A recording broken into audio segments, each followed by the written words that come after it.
Can you describe yourself in one sentence? Short answer, no. My brain sometimes goes a lot faster and further than the rest of me. I create at every possible opportunity, sometimes stories, sometimes songs, sometimes all manner of things. The world is an exciting place where behind every door and around every corner is something new. I don't know.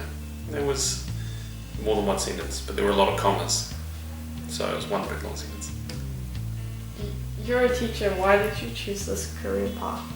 If you'd have said to me in 20 years or so, you're going to leave school and become a teacher, I would have laughed and laughed and laughed. The idea of becoming a teacher was the last thing I ever thought I would do.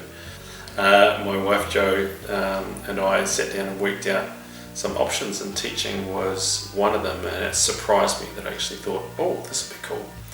So I looked into it, and the more I looked into it, the more I thought, actually, this looks like it'd be real fun, and it is really fun. What are your thoughts on teaching religious studies?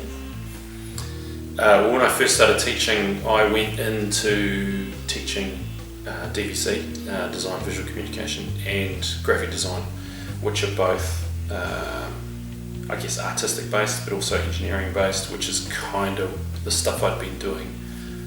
The idea of me teaching anything other than those didn't really make sense, because that's why I became a teacher, to teach those things. And then slowly over the years I started kind of changing my subjects, and when I got to the school that I'm at now, which is St. Bernard's College, religious based school, they offered me religious studies classes to teach, and I thought, since I'd done youth work in a church, that would be a really cool thing to try. And so I had a couple of religious studies classes, which was really fun.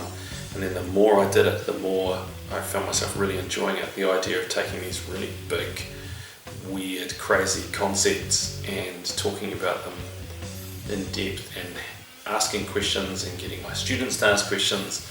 And yeah, more and more I did it, the less and less I was interested in teaching DVC and design.